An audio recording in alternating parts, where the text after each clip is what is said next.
ဒီမှာဒဇင်တေးရှာလေးပြပြလိုက်မယ်ဒဇင်တို့ဒီရေကူးတောက်ကဒဇင်တို့ရိုးရိုးတောင်းနဲ့ရှုပ်မှဆိုလဲထည့်ပြီးဒါမှမဟုတ်ကိုကအဲ့လိုမျိုး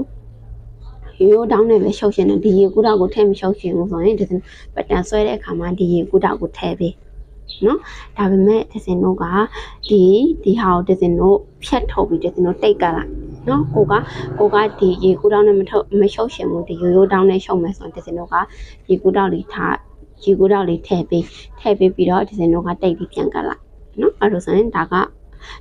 F2 ဖြစ်မှာပေါ့ဒါကဒဇင်တို့ F1 နေဖြစ်မှာပေါ့နော်ပြီးလို့ရှိရင်ဒဇင်အမြဲတမ်းပြောတယ်မြန်မာအင်ကြီးဆိုရင်ဒဇင်တို့ရင်ဘက်တောင်းအမြဲတမ်းလေးစိတ်လေးစားပေးပတန်တိုင်းမှာဒဇင်တို့ရေကူးတောက်မြန်မာအင်ကြီးကိုချက်တွေဆိုရင်ရေကူးတောက်ရင်ပင်တောက်ဂျိုင်းတောက်ပြီးလို့ရှိရင်ဒဇင်တို့ဒီကိုတဲ့တောက်တွေကိုအမြဲတမ်းဒဇင်တို့ပြောင်းပေးရမယ်နော်အဲ့ကြမှာဒဇင်တို့ရဲ့အင်ကြီးကပို့ပြီးတော့လှမှာနော်ဒါဆိုလို့ရှိရင်ဒဇင်တို့ဒီမျိုးလေးရသွားပြီဒါတော့ဒဇင်တို့အောက်ခံအရှမ်းလေးဖြစ်မှာပေါ့နော်လို့ရှိရင်ဒီမှာကိုကဒီမှာလေဘင်းတောက်လေးလမ်းထိုးလိုက်နော်လေဘင်းတောက်ဘယ်လောက်ထိုးမလဲဆိုရင်၄စိတ်ထိုးလေဘင်းတောက်ထိုးတာကဒဇင်တို့ဘယ်လောက်ရင်ဟာ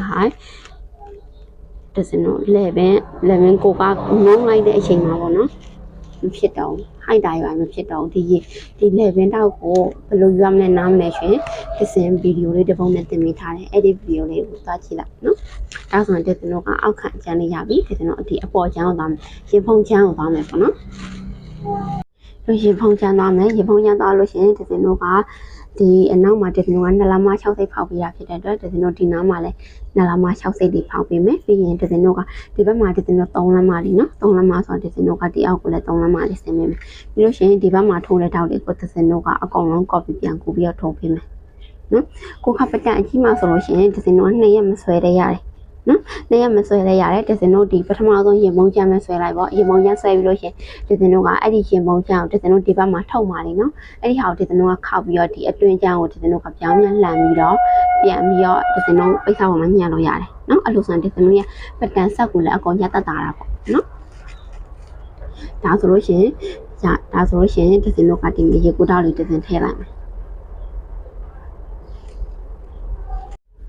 ဒါဆိုရင်ဒဇင်တို့ရေကူတာအကုန်လုံးထည့်ပြီးပေါ့နော်အဲ့တော့ဒဇင်တို့ကဒီဘက်က F1 ဒီဘက်က F2 ဖြစ်မှာပေါ့ပြီးလို့ရှိရင်ဒဇင်တို့ရေမုံချအောင်ဘယ်လိုယူရမလဲဆိုလို့ရှိရင်ဒဇင်တို့ဒီအပူးနဲ့ဒဇင်တို့ဒီနားနဲ့ဒီတောက်အကွာဝေးဒဇင်တို့ဘယ်လောက်ရှိလဲတိုင်းပါညာသောအဖြစ်တော့ဒဇင်တို့ကခဏကိုတစ်ခုနဲ့တစ်ခုတော့မတူဘူးပေါ့နော်ဒါပေမဲ့ညာသောအဖြစ်3လမ်းမခွဲ4လမ်းမအလောက်ရှိတယ်ဒဇင်တို့ပိတ်စပေါ်မှာတစ်ခါလဲတင်ညက်တက်လို့ဆိုလို့ရှိရင်ဒီနားကိုလေးလက်မပဲသူကပုံမှန်ပုံသေးယူကြရပေါ့နော်အဲ့မှာကိုသေးကျင်လို့ရှင်သေးလိုက်ပေါ့နော်ကိုထပ်ပြီးတော့ကြီးကျင်တယ်